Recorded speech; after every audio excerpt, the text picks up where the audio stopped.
Selamat pagi, saya ucapkan kepada seluruh teman-teman penikmat, pecinta dan pelestari anis merah dimanapun berada. Salam sehat selalu.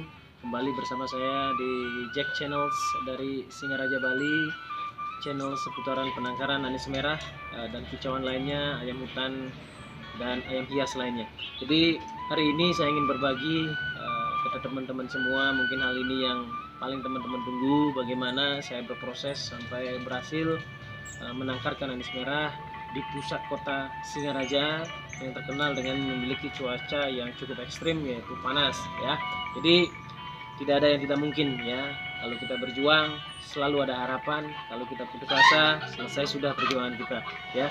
Jadi anis merah ini saya garis bawahi memiliki sifat yang unik ya, unik sekali.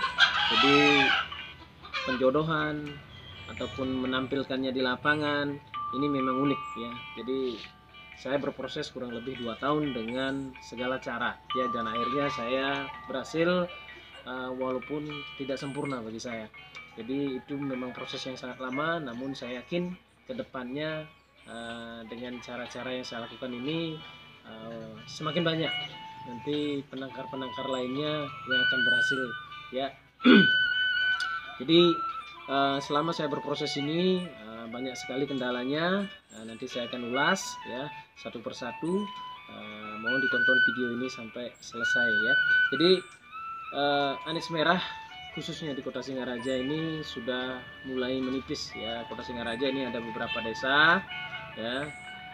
Jadi desa-desa penghasil sekarang sudah hampir tidak bisa ada panen lagi di kebun ya, kemungkinan karena pemburuan liar dan lain-lainnya. Jadi hanya beberapa kabupaten saja di Bali seperti Kabupaten Tabanan, Pupuan Bali itu yang masih banyak produksinya di alam, itu karena kemungkinan ada peraturan adat yang ketat, tidak boleh menembak atau menjaring dan yang lainnya. Jadi kabupaten lainnya masih juga ada beberapa, namun kondisinya juga cukup memprihatinkan ya. Kenapa saya tertarik atau menekuni hal ini? Karena saya yakin suatu hari saya tidak mau ada cerita aja untuk anak cucu saya. Saya berharap anis merah itu selalu ada, selalu menjadi ikon Bali, selalu menjadi ikon Kicau Mania Dewata, baik regional maupun nasional ya. Karena sekarang ini di dunia kicauan ya, anis merah ini masih menjadi kelas yang sangat bergengsi, yang memiliki peserta yang cukup banyak di setiap event ya. Maka dari itu saya ingin berusaha, ingin menjaga kelestariannya ke depan biar tidak hanya cerita saja. Oke, langsung saja teman-teman. Jadi penjodohan yang pertama itu biasa saya lakukan seperti buru yang lainnya. Jadi Anda memepetkan satu sangkar betina dan jantannya, kita pepetkan selama kurang lebih 1 minggu sampai 2 minggu. Nah, kemudian kita mandikan bersama, sudah kelihatan akur, kita taruh di sangkar kelihatan akur, baru kita masukkan ke kandang ternak. Tapi bagi saya itu kurang efektif, karena sampai di kandang ternak itu keagresifannya muncul lagi pada saat melihat salah satu pasangannya terbang-terbang. Jadi bagi saya penjodohan yang pertama tadi kurang efektif. Itu banyak sekali kematian yang di kandang terjadi karena saya mengira bahwa setelah akur di satu sangkar, setelah bisa mandi bersama, kita masukkan ke kandang akur selama-lamanya. Itu tidak. Jadi di saya loh ya. Jadi mudah-mudahan di teman-teman yang lain dengan cara yang pertama itu aman ya, mudah-mudahan ya. Jadi kalau di saya sangat tidak efektif itu.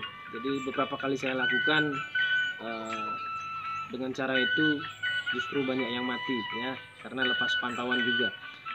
Kemudian cara yang kedua biasa, yaitu kita memiliki sangkar sekat yang di luar seperti sangkar sekat kenari yang berukuran kurang lebih 2 kandang ternak lobet. Itu kita sekat, kita biarkan dia di sana. Kemudian setelah serasanya akur, pejantannya biasanya menyuapi betina, sudah kayak demikian selama 2 minggu sampai 3 minggu, saya coba lagi masukkan ke kandang umbaran atau kandang ternak, malah terjadi keagresifan lagi, diserang lagi ya. Jadi bisa juga menimbulkan kematian kalau tanpa controlling. Jadi sistem sekat di luar atau sekat kandang kecil di luar itu efektif sebenarnya, cuman masih riskan pada saat kita masukkan ke kandang ternak ya. Jadi keagresifannya itu pada saat melihat spontanitas temannya terbang ya. Jadi dia mungkin merasa diserang atau merasa kurang nyaman, akhirnya terjadi hajar-hajaran lagi. Nah, cara yang terbaik bagi saya, terefektif, yaitu cara yang ini, cara yang ketiga, yaitu dengan cara biasa kita memilih indukan, kemudian kita taruh berdampingan dulu kurang lebih 1 minggu 2 minggu, istilahnya pengenalan saja. Bagi saya tidak perlu digenjot apa-apa, disantaikan saja, yang penting mereka saling kenal aja dulu. Tapi dengan syarat tidak boleh ada burung yang lain dulu ya, usahakan jangan ada burung-burung yang teler atau burung-burung yang ngekol, ngecit dulu biar dia konsentrasi. Nah, setelah itu baru kita siapkan kandang dengan sistem sekat. Jadi kandang itu kita bagi dua, yang berukuran, kalau saya di sini kandangnya 3 meter, itu saya sekat bagi dua. Yang jelas mereka tetap saling lihat pada saat terbang ya. Itu adalah cara yang terbaik bagi saya, cara yang paling aman bagi saya dan nyaman bagi burung. Jadi burung itu pada saat proses penjodohannya itu tetap saling lihat dia. Nah, nanti akan ada reaksi-reaksi yang memperlihatkan si pejantan dan betina ini sudah mulai akur. Nah, nanti di sana baru kita coba lepas sekat, tapi dengan syarat harus tetap diawasi. Karena saya yakin anis merah ini memiliki sifat yang tidak terduga. Kadang ada anis merah saya atau pengalaman dari teman saya sudah beranak, sudah kawin, bisa juga terjadi pertengkaran yang bisa mengakibatkan fatal sampai mati juga bisa. Makanya saya bilang anis merah ini ya cukup misterius. Kenapa sudah jodoh, sudah kawin, sudah beranak bisa juga bertengkar. Ini kebetulan yang saya tangkar ini indukan yang sudah tua, jadi umurnya sudah lumayan. Pernah juga saya menangkarkan dari kecil, itu kurang efektif karena tetap juga terjadi pertengkaran di dalam kandang ternak pada saat dia trotol. Sudah mulai trotol itu pernah saya lakukan, itu tetap bertengkar dan bahkan menjadi sangat giras di kandang. Itu membuat nantinya birahinya itu tidak stabil ya. Mending kita mencari indukan yang sudah ngurak 2 kali atau sudah ngeplong atau teler minimal 2 kali atau 3 kali, itu sudah bagus sekali. Nah, ini selama 2 tahun ini saya memiliki beberapa pasang, hanya berhasil baru 1 pasang ya. Jadi ini adalah anakan yang pertama saya dapatkan, yang 2 ini, tapi sayang ini betina semua. Ini kurang lebih umurnya 1,5 bulan. Kemudian ini anakan 3 yang saya dapatkan, ini generasi ke-5 kalau tidak salah. Jadi generasi pertama, kedua, dan ketiga itu gagal, jadi menetas tapi dibuang sama indukannya. Dan ini adalah generasi ke-6, saya hanya dapatkan 1 dari 3 telur ya. Jadi generasi pertama, kedua, dan ketiga itu berhasil menetas namun dibuang oleh indukannya ya. Jadi saya akali, ini berhasil saya selamatkan dengan kenari. Saya mengambil telur anis merah saya yang di kandang, itu saya ramkan dengan kenari. Nanti saya akan ajak memanen telur yang ke-7. Ini seharusnya sudah saya panen ini, karena saya takut nanti menetas dibuang lagi sama indukannya. Itu sekilas penjodohannya ya. Jadi bisa disimak dengan baik-baik. Jadi bagi saya yang paling efektif dan paling aman itu adalah penjodohan yang sistem yang ketiga. Itu hanya menempelkan saja di luar dulu, perkenalan 1 minggu 2 minggu, kemudian kita siapkan kandang dengan sistem sekat. Jadi biarkan mereka melihat-lihat tanpa bertemu dulu.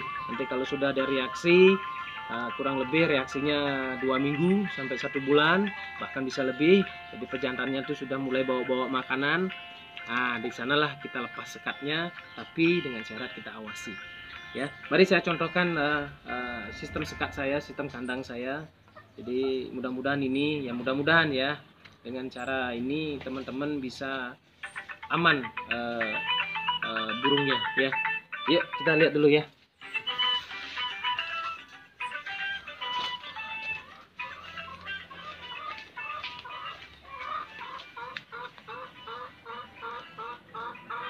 Nah ini teman-teman ya, inilah kandang saya, ini ukurannya 3 meter ya. 3 meter ini saya bobol lagi di tengah-tengahnya menjadi ya 1,5 sama 1,5.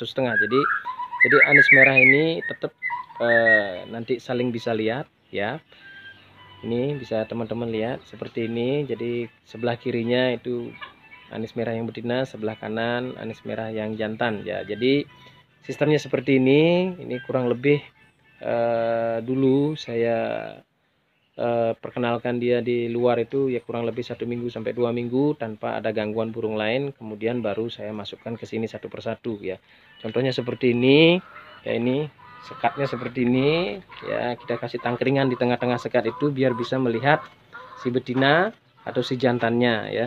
Jadi ini apa namanya, kita turunkan seperti itu. Nah, kalau ingin mencoba bahwa burung ini sudah mulai ada pendekatan, tapi tetap harus diawasi ya.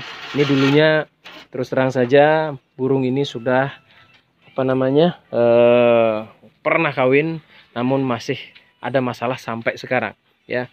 Akur 1 minggu bertengkar lagi, akur 1 minggu bertengkar lagi, tapi saya tidak putus asa ya.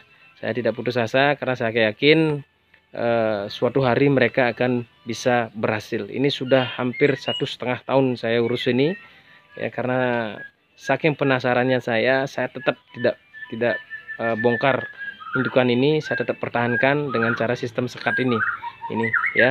Jadi indukan ini apa namanya, masalahnya adalah akurnya tidak lama ya. Mungkin nanti akan saya akali dengan, kalau sudah birahinya full, kawin saya sekat lagi, kawin saya sekat lagi. Saya mungkin akan lakukan itu. Tapi dengan cara ini saya yakin kematian itu hampir 0% ya, kebanding langsung dimasukkan. Itu bisa kena cakar di mata, bisa buta burungnya ya. Ini ya, jadi kandang ini berukuran 3 meter ya. Kalau di sini 3 meter, saya jadikan 2, kemudian saya cekat ya. Mudah-mudahan cara ini mempermudah teman-teman untuk mencoba beternak anis merah biar aman ya, biar tidak berbahaya ya, seperti ini. Kemudian ini salah satu indukan juga yang sudah aman, saya sudah buka sekatnya kurang lebih 6 bulan. Ini mudah-mudahan nantinya tidak ada masalah ya. Ini juga saya bobol kandang ini, saya bobol ini ya, jadi untuk kenyamanannya ya. Jadi sangat efektif sekali, jadi tidak membutuhkan waktu yang lama di luar untuk menjodohkan, jadi langsung ke dalam, jadi dia langsung beradaptasi dengan kandang ya. Nah ini apa namanya, kandang yang keempat ya. Jadi dulu saya punya 9, tapi karena banyak yang mati ya, dari sekian itu ini sisa ada 4 yang memiliki potensi aman untuk kedepannya ya. Jadi ini yang berhasil, kandang yang sebelah di sini ini sudah generasi yang ke-7 sekarang. Eraman sudah paling 7 hari sampai 10 hari ini eramannya, nanti kita panen bersama ya. Jadi teman-teman tahu Singaraja ini cuacanya cukup panas, apa namanya, siangnya panas sekali. Tapi saya yakinnya ya, di tempat lain pasti bisa. Singaraja kota bisa, di tempat lain pasti bisa. Saya yakin itu ya. Intinya kita tetap mencoba, tetap belajar bersama ya. Kalau kita tidak mulai dari sekarang, kapan lagi ya? Kalau kita bukan, siapa lagi? Itu bahaya ya. Nanti kedepannya anis merah ini hanya tinggal cerita saja kalau kita tidak mulai dari sekarang ya. Mari kita panen telur yang generasi ketiga nih teman-teman. Ini yang berhasil. Ini kandang saya setting biasa saja, tapi cuma saya kasih penutup karena anak-anak banyak di sini ya.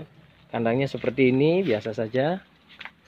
Ini bisa di cek di channel apa namanya di tayangan sebelumnya ya, itu di kandang yang sama ya.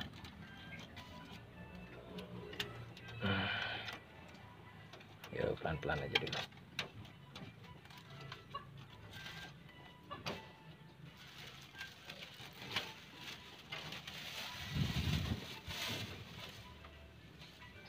Nah ini dia telurnya ya. Dia bersarang di pojok atas, senangnya kasih tempat sarang di pojok atas ya. Jadi ini selalu, ini sudah generasi ke-7 tetap bersarangnya di sini. Ini teman-teman bisa lihat, ini telurnya. Nah ini akan saya titipkan nanti di kenari ya. Itu indukannya ya. Teman-teman bisa lihat ya. Ya, kandang biasa saja ya, saya membuatnya seperti ini biar teman-teman tidak ribet dulu. Untuk kandang biasa saja ya, yang jelas ya, apa namanya, indukan proses penjodohannya itu seperti tadi dulu ya. Ini bisa dilihat ya. Ya. Ini saya panen, nanti saya titipkan ke kenari ya, kita siapkan kenari ya. Ini telurnya. Pelan-pelan aja. Nah ini teman-teman, ini mudah-mudahan fertil ya, nanti bisa dicek dengan senter ya, mudah-mudahan fertil.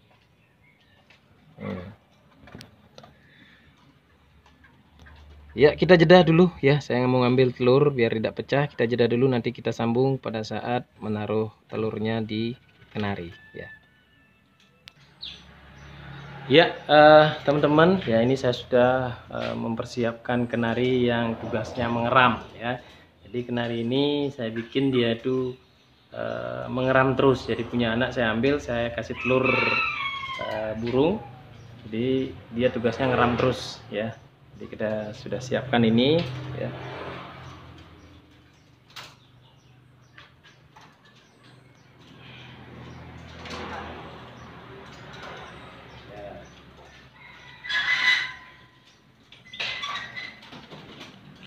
Nah, bisa dilihat ini kita kasih telur bohongan dulu ya. Jadi biar dia mengeram terus, jadi tidak boleh putus ya.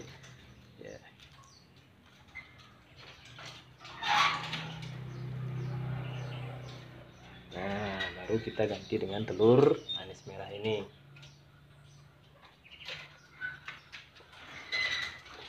Nah,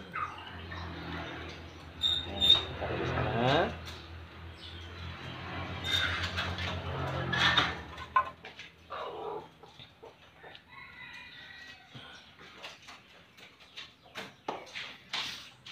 Ya teman-teman, itulah usaha saya ya untuk menyelamatkan manis merah yang memiliki indukan yang sensitif dengan anaknya. Jadi mudah-mudahan di teman-teman yang lain nantinya tidak memiliki kendala seperti saya. Mudah-mudahan lancar-lancar saja ya. Mari kita semangatkan bersama bahwa anis merah itu bisa ditangkap dimanapun tempatnya. Jadi di kota seperti ini pun bisa, yaitu berjodoh dan kawin serta ngeram sampai beranak ya. Jadi tetap semangat dan semangatkan bersama ya. Salam manis merah dari Singaraja Bali, mudah-mudahan bermanfaat ya. Tetap semangat, mari kita selalu sharing dan sharing biar anis merah ini kedepannya tetap lestari ya, jangan mereka itu punah di alam ya. Salam manis merah dari Singaraja Bali. Sampai jumpa di episode berikutnya. Terima kasih.